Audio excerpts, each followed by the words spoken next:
Hey guys, welcome back. I'm EDC Gunner, and first of all, I just want to thank you all for the good messages and wishes. I recently became a father, and to all of you who told me welcome to the club of people who only sleep 3 hours, um, 3 hours a night. Well, I slept hour and a half for 2 nights, so yeah, strong. However, I managed first couple of days were upside down, but right now I'm managing and returning to the old things. Of course, I'm in the car now. We're shooting video, but doesn't matter. All is good. So thank you for your messages support. So today I thought I just answer some of your questions and read some of your comments from my last video. So 5 affordable watches that look expensive. So I talked about cheap wristwatch alternatives. If you haven't seen that one, check it out. And this is actually the second time I'm doing this because because I had audio problems. So okay, I'm gonna read this comment now. It's not showing all the comments. Just a second. First comment is stuff Steve likes. Steve is the guy in my previous video. Remember, he was contemplating whether he should get a Doxa or Orisaquis or Damasco, I believe. So he, in the meantime, bought a Doxa, and he sent me an email. And he loved his Doxa, and he says, "I'm loving my Doxa. The last watch I need is a dress watch. I won't wear it much, so I was thinking about the Seiko cocktail." So Steve bought a Doxa, but it was not orange Doxa. So now I recommend you buy an orange Doxa and use it as a dress watch in special occasions. Also, you can get a Seiko cocktail time. I hope to win says, just to make mention of the Presage, I've seen these in the stores of Japan. I've seen these in the stores of Bosnia. They're awesome, and it's impressive. The radiating pleated dial and the piece generally is an exemplary, ageless design from a truly generous watchmaker. Great video, thanks, man. Yeah, what you said. I was thinking, should I put Seiko #1 or maybe Tissot or some other Swiss brand, but I opted for Seiko because all of the stuff you said, great design, and I think what one is the looks of the watch. I like it so much. Also, you have to contend it's a Seiko. They make their stuff in-house. It's a really serious brand, and they don't just slap off-the-shelf movements from third-party sources, which Tissot does. But when you think about it, Seiko does that too. But Seiko also does some incredible stuff, unlike Tissot. Tissot is all they do. That's all they do. So nothing wrong with that. But for those little things, I feel that Seiko took the #1. So Jesus Meza says, "Hey, nice video, Gunner. Thanks, man. Seagull watches seem incredible for the price. Well, or how's Glycine Airman? Oh, let me just talk about Seagull watches. I don't have much experience with Seagull watches. I know about their cool-looking chronograph, vintage chronograph, a mechanical wind, and that's one of the watches you usually buy when you start off. You want a first mechanical chronograph, that or Pada 3133, or my #1 recommendation is the used 7750 ETA. So many watches with that movement, and it's a great mechanical automatic chronograph, of course. But so my first experience with Seagull was at the flea market when I first found some Chinese watch with incredible good movement. That was similar to the Swiss-made movements from the 60s and 70s. So I learned about that. Nowadays they're making some serious watches. Well, serious. I went to the website. I saw that chronograph, which is sold out.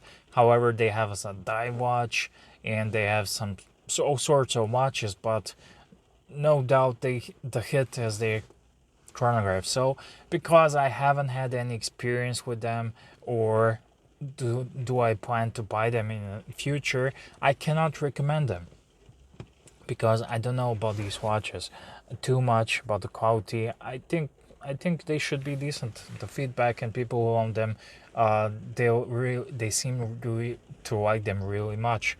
And Glycine Airman, well, if I would, I think the proper Glycine Airman is the vintage one, and that's the one to add to your collection. I don't have nothing against this new modern ones. I think the Invicta watch company or watch group bought the Glycine brand, and Glycine makes some great die watches like the Combat Submarine Combat Sub, and lots of other watches. But Glycine Airman has always been iconic for the brand, and even though nowadays they're probably using Selitas or ETS, or I'm not really sure, it's a cool watch.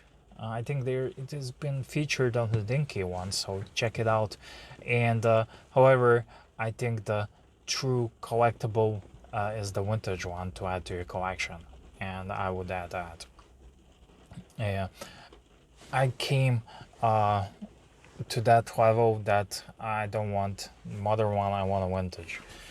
So we all come when it comes to collecting watches, we all come to that level.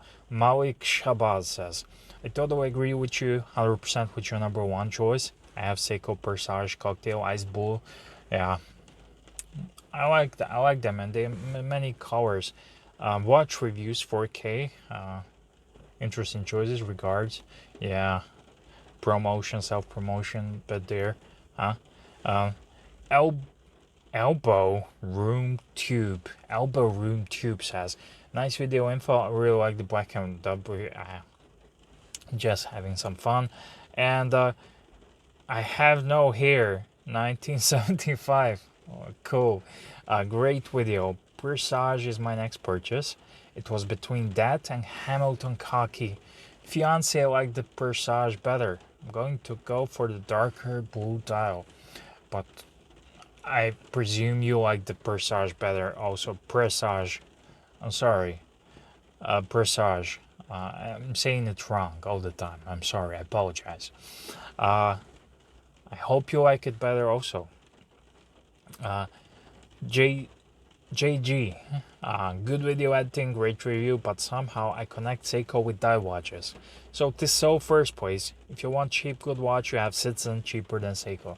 I was thinking, should I put Tissot or Seiko at the first place? And many factors. One, I like Tissot. It's one of my first love in watches, and they are Swiss made. However, Seiko is in-house. The movements are pretty much in the same realm, even though Seiko makes some serious movements and serious watches. I can recommend Seiko in any price range, all the way from Seiko 5 to the Crador Ichi, and without problem I can recommend Seiko. Tissot used to be a good in the 50s, 60s. They made some incredible chronograph movements, and the rain is picking up, guys. I'm sorry for the rain, or you may like it. I don't know, but it is what it is. I downgrade to the car to make videos. So yeah, Citizen also good. They make some good watches. Muhammad Shabuk says, what about Invicta Pro Diver? The measurements of the case diameter, case thickness, stainless steel, 200 meters. I have one and I love it. Absolutely magnificent. I reviewed Invictus before, Invicta Pro Diver. Check it out. I don't think this Invicta can make this list. Honestly, what would you kick out to make room for this Invicta? I like it. This is a decent watch. One of the Invictas I really can recommend because it's cheap enough. It has a Seiko movement. It's stainless steel. It's cheap enough. It's like 70-80 bucks, and on Black Friday you can get it for 50 bucks, and that's great. However, that's about it. I would still rather wear Vostok Amphibia more than Invicta. It's a okay watch, but it's Rolex copy, almost, and not a very good one too. Sean Lavine. I had an SKX007, thought it was an okay watch, nothing special, but people who weren't watch, people were really impressed by it. I have a Sammy, definite wrist presence, and bracelet is pretty solid. I don't know what Sammy is. Sorry, not a native speaker. However, I do understand Seiko SKX has become a cult watch, iconic, and that's why hence the price increase and everything. But it does solid watch, especially for 1998 when it first came out. Martin Oregon says, "Good stuff, Dad." Thanks, Martin. Uh, it's unreal. I cannot. It's unreal. Yasha V. My cheap watch is SKX. I ordered custom made black 350 for all black 200 whatever seemed. I don't like custom or customizing watches. I really hate it. The only customization I can do is to put an aftermarket band or strap on it. Just like with cars, I can put aftermarket rims or wheels on it, and that's pretty much it. Or something very subtle. A watch is nothing. Just like when you take a look at the cars from 20 years ago, early 2000s or 90s, when you take a look at one of those pimped out, customized wide body cars, it's hideous. It's really hideous. It's horrible. Not for me. So I feel the same thing about watches. So American Sport says, how about another brand besides Seiko, bro?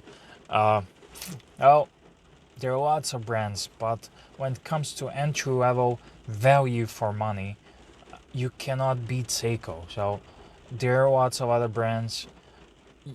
I can easily make another list without Seiko, but I don't want to because I want to recommend Seiko because they make some really good watches for the money in any price range. However, I do understand your fatigue, Seiko fatigue or Rolex fatigue or whatnot. It's the same. Seiko is pretty much similar in many aspects to Rolex. And yeah, there are other brands besides Seiko, but I need to mention Seiko in a list like this. Rango, cool. Good choices. I wouldn't say Tissot. Tissot, I'm not so sure, but always subjective. I like Tissot. It's a cool stuff. So, and Tissot is one of my first watch crushes. And also in the 50s they made some really nice Wymania powered chronographs. So definitely great. So, and Eric says great video. So that's about it, guys. Thank you for watching. If you like this video, do tell me in the comment section down below what do you think. If you have any watch questions, watch related questions, collecting questions, anything about watches, ask me down below in this video and I will try to make a video and answer it for you. So thank you for watching and do tell me what do you think. Give me a thumbs up, subscribe, it means a lot, helps a lot with the algorithms, and cheers guys, thank you.